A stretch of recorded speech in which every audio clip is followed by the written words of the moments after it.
আসসালামু আলাইকুম viewers, welcome back to my channel technology telling. আশা করি আপনারা সবাই ভালো আছেন। আলহামদুলিল্লাহ আমিও ভালো আছি। তো কথা না বাড়িয়ে শুরু করছি আজকের টপিক। ভিউয়ার্স, আজকের টপিক শুরু করার পূর্বে আপনাদের কাছে ছোট্ট একটি রিকোয়েস্ট, আপনারা যারা আমার চ্যানেলটি সাবস্ক্রাইব করেননি অবশ্যই সাবস্ক্রাইব করে পাশে রাখা বেল আইকনটি অন করে দেবেন। আর ইতিমধ্যে যারা সাবস্ক্রাইব করেছেন তাদেরকে অসংখ্য অসংখ্য ধন্যবাদ। তো শুরু করা যাক আজকের টপিক।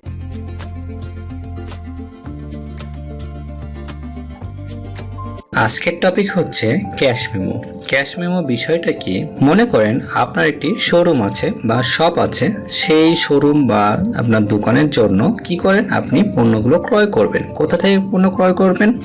কোম্পানির কাছ থেকে ক্রয় করতে পারেন বা কোনো ডিলারশিপের কাছ থেকে পণ্যগুলো ক্রয় করতে পারেন। ঠিক আছে, তো যখন আপনি কোম্পানির কাছ থেকে পণ্য ক্রয় করবেন বা কোনো ডিলারশিপের কাছ থেকে পণ্য ক্রয় করবেন, তখন কি সেই কোম্পানি বা সেই ডিলার আপনাকে কি পণ্যের উপর ছাড় বা কিছু পার্সেন্টেজ ডিসকাউন্ট করে দিবেন, যাতে আপনি যখন ক্রেতা বা ভোক্তাদের কাছে আপনি পণ্যটা বিক্রি করবেন তখন কি আপনি সেই পণ্য থেকে প্রফিট করতে পারেন। ঠিক আছে, তো সেটা কিভাবে তৈরি করে, ক্যাশ মেমো কিভাবে কোম্পানি বা ডিলারগুলো কিভাবে ক্যাশ মেমো তৈরি করে, সেটাই আমরা আজকে দেখব। তো গত ক্লাসে আমরা দেখেছি যোগ, বিয়োগ, গুণ, ভাগ এবং পার্সেন্টেজ। ঠিক আছে, সেই যোগ, বিয়োগ, গুণ, ভাগ এবং পার্সেন্টেজের উপর ভিত্তি করে আমরা আজকে ক্যাশ মেমোটা তৈরি করে নেব। ঠিক আছে, তো ক্যাশ মেমো তৈরি করতে হলে ক্যাশ মেমোর একটি ডায়াগ্রাম ছক দরকার, যেটা আমি অলরেডি ডিজাইন করেছি। তো সেটা কিভাবে একটু ডিজাইন করেছি আপনারা একটু দেখে নিন, যেহেতু এই ক্লাসগুলো অর্ডার ফার্স্টের দিক, সেক্ষেত্রে আপনারা একটু দেখে নিন কিভাবে আমি এই ডিজাইনটা করেছি। আর যারা জানেন তারা অটোমেটিক ডিজাইনটা করে নেবেন। ঠিক আছে, ওকে। তো আসুন দেখি আমরা কিভাবে এই ডিজাইনটা করতে পারি। তো আমি একটু জুম আউট করে দিলাম। এই যে এখান থেকে আপনি জুম ইন এবং জুম আউট করতে পারবেন। ঠিক আছে, অথবা কন্ট্রোল প্রেস করে আপনি যদি মাউসের স্কলার পয়েন্ট বা স্কলার বারটা মুভ করেন, অর্থাৎ আপনি যদি ঘুরান, তাহলে কি জুম ইন এবং জুম আউট হবে। ঠিক আছে, ওকে। তো আমি জুম আউট করে নিলাম। স্কলার বার থেকে আমি একটু লেফট সাইডের দিক সরে গেলাম, ওকে, রাইট সাইডের দিক সরে গেলাম, ওকে। এখন দেখেন আমরা কয়টা কলাম নিয়েছি, একটা, দুইটা, তিনটা, চারটা, পাঁচটা, ছয়টা। ঠিক আছে, অর্থাৎ আমরা কলামের সংখ্যা কত? 6টি। ঠিক আছে, তো আমরা 6টি কলাম প্রথমে সিলেক্ট করব। তো 1টি, 2টি, 3টি, 4টি, 5টি এবং 6টি, এবং কলামের ওয়াইডটা দিয়ে দেবো। একটা ফিক্স ওয়াইড দেওয়ার চেষ্টা করব যাতে আমরা জিনিসটা সৌন্দর্য বৃদ্ধি করে। ঠিক আছে, তো ফিক্স ওয়াইড বা ফিক্স হাইট দিতে হলে কোথা থেকে আমরা দিতে পারি? ফরম্যাট থেকে, এবং কলাম ওয়াইড লেখা আছে, এখানে মাউসের লেফট বাটন ক্লিক করব। ক্লিক করার পর এখানে একটা ওয়াইড দিয়ে দেবো, আমি সাপোজ 20 দিয়ে দিলাম। ঠিক আছে, বা 18 দিতে পারেন। ঠিক আছে, অর্থাৎ 20 ওয়াইডে আমার কলামের মাপটা হয়ে গেছে। আপনারা একটু লক্ষ্য করে দেখতে পাচ্ছেন 20 ওয়াইডে হয়ে গেছে। ঠিক আছে, এটাকে আমরা মার্জ করে নেব এবং এটার যে কোনো একটা কালার দিয়ে নেব। ঠিক আছে, কালারটা একটু পরে দিচ্ছি, আগে লিখে নিই। ঠিক আছে, তারপর এখানে লিখে নেব প্রোডাক্ট নেম, অর্থাৎ এই যে ডাটা এন্ট্রিগুলো আছে সেই এন্ট্রিগুলো লিখে নেব। তো আপনারা সবাই ডাটাগুলো লিখে নেবেন, আমি লিখে নাম দেখাচ্ছি না, শুধু ডিজাইন করাটা দেখাচ্ছি। ঠিক আছে, তো এইখানে এটার কালার কি ছিল? ব্ল্যাক ছিল। আমি শেডিং কালার থেকে ব্ল্যাক কালারটা দিয়ে নিব, এবং এই কয়টা কালার কি আছে, যে কালারটা আছে সেই কালারটা দিয়ে দিব, অর্থাৎ সবুজ ধরনের একটা কালার আছে। এবং কয়টা কলাম আছে দেখেন, এখানে 4 আর 14টা আছে। ঠিক আছে, অর্থাৎ 10টা। আমি যদি 4, 14টা সিলেক্ট করে নেব এবং সবগুলো সিলেক্ট করে নেব। ঠিক আছে, এটা কি কালার ছিল? যে কালারটা আছে সেই কালার দেওয়ার চেষ্টা করবেন।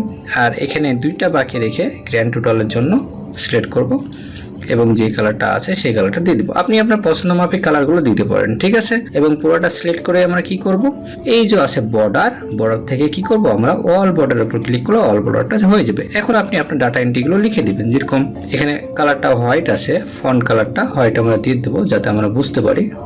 ক্যাশ মেমো লিখলাম, ক্যাশ মেমো লেখার পর ফন্ট সাইজটা আপনারা এখানে বৃদ্ধি করে নেবেন। ঠিক আছে, বোল্ড করে নিতে পারেন। ওকে, ফন্ট সাইজটা আমরা বড় করে নিলাম। বুঝতে পারছি। এখানে আপনারা লিখে দিবেন যে ডাটা এন্ট্রিগুলো লিখে আছে, আপনারা কষ্ট করে লিখে দিবেন সবগুলো। ঠিক আছে, প্রোডাক্ট নেম, কোয়ান্টিটি, ইস প্রাইস দিবেন, ইস প্রাইস, কোয়ান্টিটি, তারপর কি লিখবো এখানে টোটাল প্রাইস, তারপর কত কি লিখবো ডিসকাউন্ট, তারপর এখানে কি লিখবো নিট প্রাইস। এবং এই পোর্টটাকে সিলেক্ট করে আমরা কি করব, ফন্ট সাইজটা একটু বৃদ্ধি করে নেব, অ্যালাইনটা সেন্টার করে দিই এবং এটাকে আমরা বোল্ড করে দিই, তাহলে দেখতে একটু সৌন্দর্য বৃদ্ধি করবে। এটার কিন্তু আউটলাইন বর্ডারটা ছিল না আমার, সেক্ষেত্রে আমরা বর্ডারে ক্লিক করব এবং নো বর্ডারে ক্লিক করলে আমার বর্ডারটা রিমুভ হয়ে যাবে। ঠিক আছে, উপরের বর্ডারটা দরকার, সেক্ষেত্রে আবার সিলেক্ট করে অল বর্ডারে ক্লিক করে দিয়ে দেবো। ঠিক আছে, এই জিনিসটাই আমার এখানে করা আছে। তারপর আপনারা কি করবেন, প্রোডাক্টের নামগুলো লিখে দেবেন, তাহলে হয়ে যাবে। ঠিক আছে, তো এইভাবে আমরা কি ডিজাইনটা করে নিতে পারি। তো আসুন আমরা এখানে দেখি, এখন জুম করে নিলাম, এখানে দেখি কিভাবে ক্যাশ মেমোটা তৈরি করতে হয়।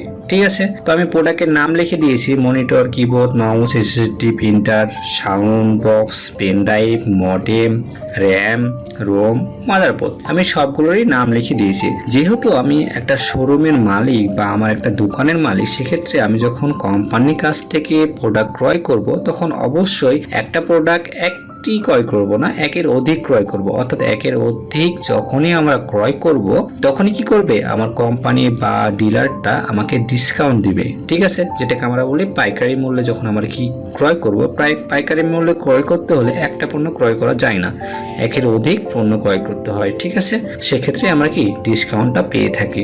ঠিক আছে, তো আমরা প্রোডাক্ট নাম লিখে দিব এবং প্রোডাক্টের একটার প্রাইস, ইস প্রাইস বলতে কি একটার মূল্য, অর্থাৎ মনিটর একটার মূল্য কত, 9,000 টাকা, কিবোর্ড একটার মূল্য কত, 5,000 টাকা, মাউস একটার মূল্য কত, 250 টাকা, এসএসডি কার্ড একটার মূল্য কত, 1800 টাকা। এইগুলো ইস প্রাইস বলতে কি একটার মূল্য। ঠিক আছে, এবং কোয়ান্টিটি বলতে আমরা বুঝি পরিমাপ, অর্থাৎ আমরা কয়টা ক্রয় করেছি, 5টা, অর্থাৎ মনিটর আমি কয়টা ক্রয় করেছি, 5টা, যার একটার মূল্য কত, 9,000 টাকা, কিবোর্ড কয়টা ক্রয় করেছি, 6টা, যার একটার মূল্য কত, 500 টাকা, মাউস কয়টা ক্রয় করেছি, 8টা, যার একটার মূল্য কত, 250 টাকা, এসএসডি কার্ড কয়টা ক্রয় করেছি, 3টা, যার একটার মূল্য কত, 1800 টাকা। ঠিক আছে, এইভাবে আমরা ডাটা এন্ট্রিগুলো, অর্থাৎ আমরা জয়টা ক্রয় করেছি, কোম্পানি বা ডিলারটা সেটা কি ফিল আপ করে দেবে। ঠিক আছে, এখন আমরা টোটাল প্রাইসটা বের করব। তো বলেন তো, একটা মনিটরের যদি প্রাইস হয় 9,000 টাকা, তাহলে 5টা মনিটরের প্রাইস আমরা কিভাবে বের করতে পারবো। সাপোজ মনে করেন একটা কলমের মূল্য 5 টাকা, তাহলে 5টা কলমের মূল্য কিভাবে বের হবে, অবশ্যই 5-এর সাথে 5 গুণ করলে 25 টাকা, সেটা গুণ করলে আমরা পেয়ে থাকি। ঠিক আছে, তাহলে একটা মনিটরের মূল্য যদি 9,000 টাকা হয়, তাহলে 5টা মনিটরের মূল্য কত, কিভাবে বের করব আমরা, গুণ করে। তো আমরা প্রথম ক্লাসে দেখেছি কিভাবে গুণ করতে হয়। প্রথমে আমরা ইকুয়াল দেব, ইকুয়াল দেওয়ার পর কার সাথে কার গুণ করব। এখানে কখনো অ্যামাউন্ট লিখে দিবেন না, কারণ 9,000 গুণিত যদি আমরা 5 দিই, অবশ্যই অ্যান্সারটা দিবে, কিন্তু যদি মনে করেন কোনো সময় এইটার প্রোডাক্টের মূল্য চেঞ্জ হয়ে গেল, 9,000 জায়গায় এখানে কত, 10,000 হয়ে গেল, তাহলে কি এখানে চেঞ্জ হয়েছে, দেখেন চেঞ্জ কিন্তু হয়নি।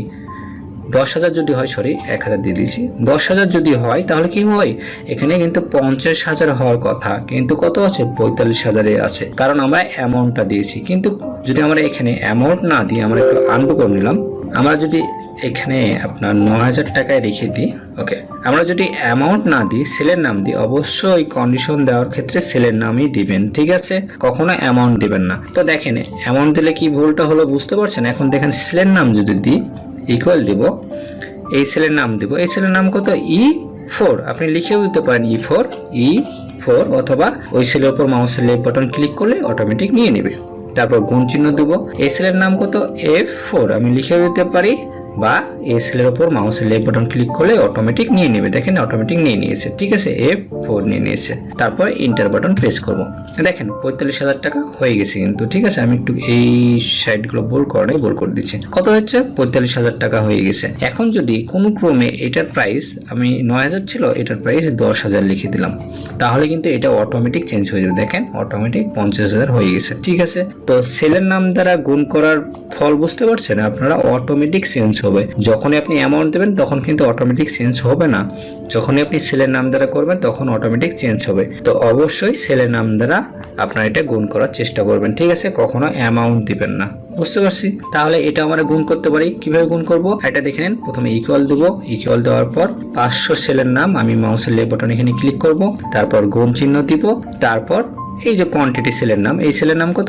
F5, আমরা F5 লিখেও দিতে পারি, অথবা মাউসের লেফট বাটন এখানে ক্লিক করলে অটোমেটিক নিয়ে নেবে। তারপর ইন্টার বাটন প্রেস করব, ঠিক আছে, অটোমেটিক হয়ে যাবে। যখন আপনার এটা আপনার করার দরকার নেই, যখনই আপনি একটা গুণ করে নেবেন তখন এই যে কর্নারে যদি যান তাহলে এই ধরনের চিহ্ন দেখাবে, ঠিক আছে। একটা মাউসের আইকন 3 ধরনের আইকন দেখাবে, দেখেন এখানে 3 ধরনের আইকন দেখাবে। একটু এই জিনিসটা ভালোভাবে লক্ষ্য করেন। আমি একটু নিচের দিকে আসলাম, দেখেন লিখলাম 5। যদি আমার এই ধরনের আইকন দেখায়, দেখেন মাউসের আইকনটা দেখেন যদি এমন দেখায় তাহলে আমরা কিন্তু এটাকে সিলেক্ট করতে পারি, এভাবে করে সিলেক্ট করতে পারি সেলগুলো, ঠিক আছে। এই আইকন দেখালে দেখেন মাউসের আইকনটা কি এমন ধরনের প্লাস চিহ্ন দেখালে, যদি এই যে কর্নারে আসে যদি এমন ধরনের প্লাস চিহ্ন দেখায়, দেখেন কর্নারে যখন আসবে তখনই এমন ধরনের প্লাস চিহ্ন দেখাবে। তারপর মাউসের লেফট বাটন ক্লিক করে ড্র্যাগ করে টেনলে এখানে যে আমরা অ্যাপ্লাই করেছি সেই অ্যাপ্লাইটা সব জায়গায় হয়ে যাবে, অর্থাৎ যত বড় টানবো ততটা হয়ে যাবে, ঠিক আছে। ওকে, আরেকটা চিহ্ন দেখায় যদি আমরা কন্ট্রোল প্রেস করি, কন্ট্রোল প্রেস করলে 2টা প্লাস দেখাচ্ছে, দেখেন লক্ষ্য করুন 2টা প্লাস দেখাচ্ছে। তারপর যদি মাউসের লেফট বাটন ক্লিক করে আমরা ড্র্যাগ করে টেনি তাহলে অটোমেটিক আমার পরবর্তী কাউন্ট করবে, যখন 5-এর পর 6, 6-এর পর 7, 7-এর পর 8, 8-এর পর 9, আর 9-এর পর 10, এভাবে সবগুলো অটোমেটিক কাউন্ট করে নেবে, ঠিক আছে। তো বুঝতে পারছি 3 আইকনের কাজ কি। ওকে, যদি না বুঝতে পারেন আবার একটু রিপিট করে দেখে নেবেন, তাহলে ভালোভাবে বুঝে যাবেন, ঠিক আছে। আমি ডিলিট বাটন প্রেস করে ডিলিট করে দিলাম। তো দেখেন এখানে ড্র্যাগ করে টানতে হবে, সেক্ষেত্রে আমরা এই যে কর্নারে যাব, কর্নারে যাওয়ার পর আমরা যদি মাউসের লেফট বাটন ক্লিক করে এভাবে করে ড্র্যাগ করে টেনে দিই তখন হিজিস হুজুস নিয়ে নেবে। যেরকম দেখেন এই সেলে আসলে আমরা কি করতাম, E14 এবং F14 গুণ করতাম, দেখেন ডাবল ক্লিক করলে কিন্তু দেখাচ্ছে আপনার কন্ডিশনটা, বা আপনারা ফর্মুলা বারাও দেখতে পাচ্ছেন এই যে কন্ডিশনটা, ঠিক আছে। তো দেখেন এখানে অটোমেটিক কিন্তু নিয়ে নিয়েছে, আমরা কিন্তু একটারই গুণ করেছি কিন্তু এটা অটোমেটিক নিয়ে নিয়েছে।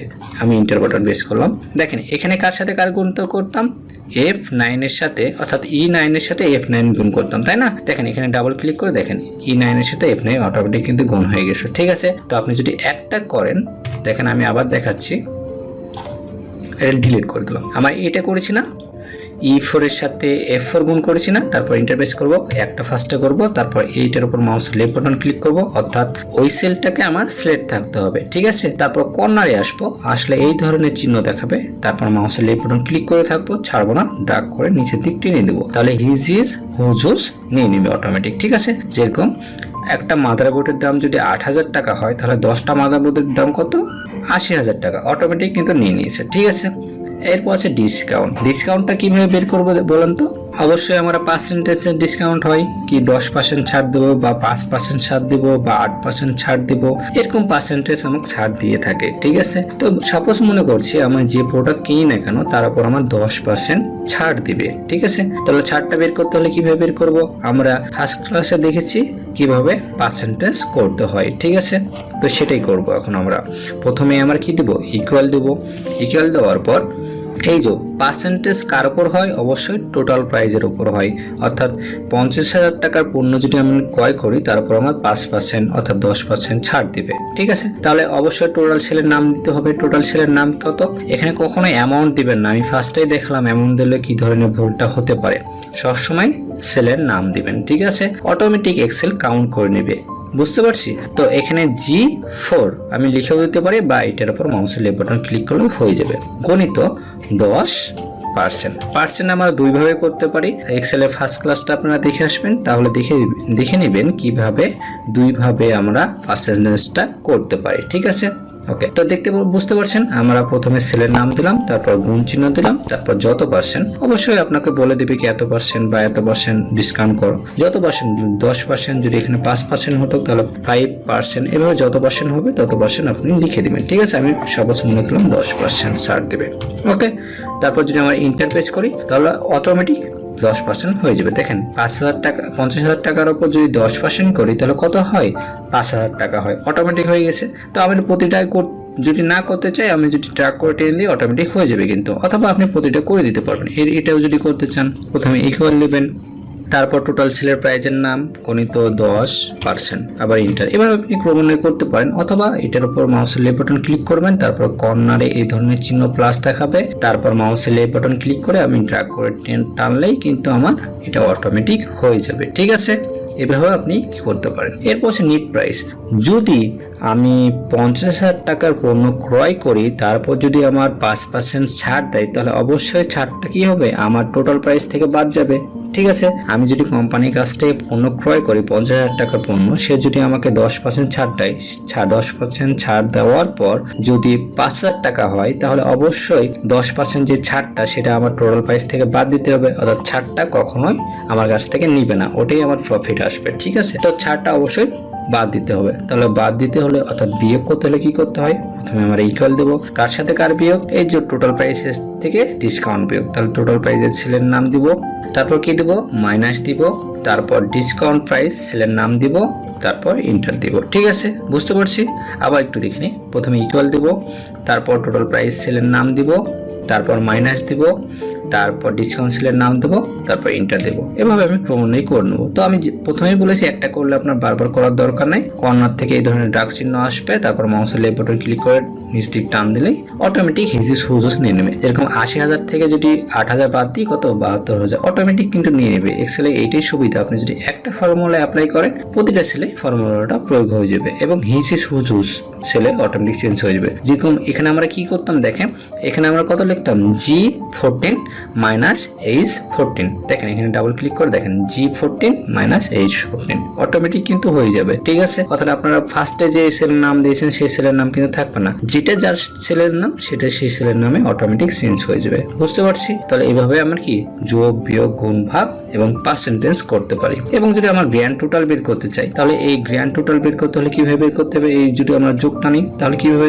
বের করতে হবে, গ্র্যান্ড টোটাল বলতে কি, এই যে কত টাকা আমার টোটাল পেমেন্ট করতে হবে সেটা আমরা বের করতে চাইছি।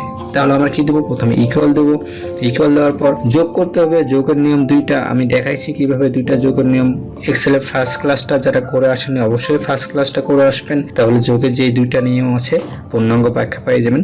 তো আমি আজকেও দেখাচ্ছি যোগের দুইটা নিয়ম, একটু দেখে নিন ভালোভাবে। প্রথমে ফর্মুলা দিয়ে বা ফাংশন দিয়ে দেখাচ্ছি। প্রথমে লিখবো SUM সাম লিখবো, তারপর ফার্স্ট ব্র্যাকেট দিব, first cell is to last cell দিব ফার্স্ট ব্র্যাকেটের মধ্যে। তাহলে ফার্স্ট সেলের নাম কত, I4 আমি লিখেও দিতে পারি বা এভাবে মাউসের লেফট বাটন ক্লিক করলে হবে। তারপর ইজ টু দিব, তারপর কি দিব, লাস্ট সেলের নাম, লাস্ট সেলের নাম কত, I14 এবং ফার্স্ট ব্র্যাকেটটা ক্লোজ করব, দেন ইন্টারপ্রেস করলে অটোমেটিক যোগটা নিয়ে নেবে। ঠিক আছে, আরেকভাবে করতে পারি, আমি এখানে দেখাচ্ছি ডিসকাউন্টে। প্রথমে দিব ইকুয়াল, তারপর লিখব কি SUM সাম, তারপর ফার্স্ট ব্র্যাকেট দিব। এখন যদি আমরা না লিখে দিই তাহলে মাউসের লেফট বাটন ক্লিক করে এভাবে যদি আমরা ড্র্যাগ করে টেনে দিই তারপর নিয়ে নেবে। দেখেন first cell is to last cell, first সেলের নাম কত, H4 এবং লাস্ট সেলের নাম কত, H14। দেখেন অটোমেটিক নিয়ে নিয়েছে, আমরা ডাক করে টেনে দিলাম তখন। তারপর আমরা ফার্স্ট ব্র্যাকেটটা ক্লোজ করব, তারপর ইন্টারপ্রেস করব, তাহলে কিন্তু আমাকে যোগটা দিয়ে দিবে। ঠিক আছে, এবং এখানেও যদি আমরা টোটালটা বের করতে চাই, প্রথমে দিব ইকুয়াল, এটা আরেকভাবে দেখাচ্ছি।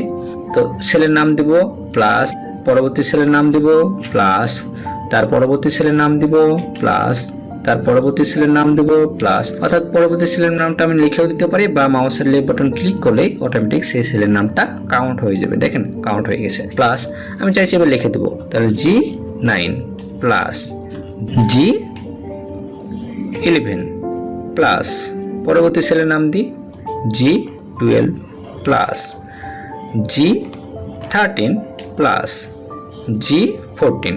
এর পরবর্তীতে আমরা কিন্তু প্লাস দিব না। ঠিক আছে, লাস্টে প্লাস দিব না। তারপর যদি আমরা এন্টার প্রেস করি অটোমেটিক আমার যোগটা দিয়ে দিয়েছে। দেখেন অটোমেটিক যোগটা হয়ে গেছে। ঠিক আছে, এভাবে আমরা কি করতে পারি, এটার যোগ করতে পারি। বুঝতে পারছি। তাহলে যোগের নিয়ম হচ্ছে এই দুইটা, আমরা ফর্মুলা ইউজ করে যোগ করতে পারি বা কন্ডিশন ছাড়াও যোগটা করতে পারি। ঠিক আছে, তো আজকের ভিডিও এই পর্যন্তই। সবাই ভালো থাকবেন, সুস্থ থাকবেন। আল্লাহ হাফেজ, আসসালামু আলাইকুম।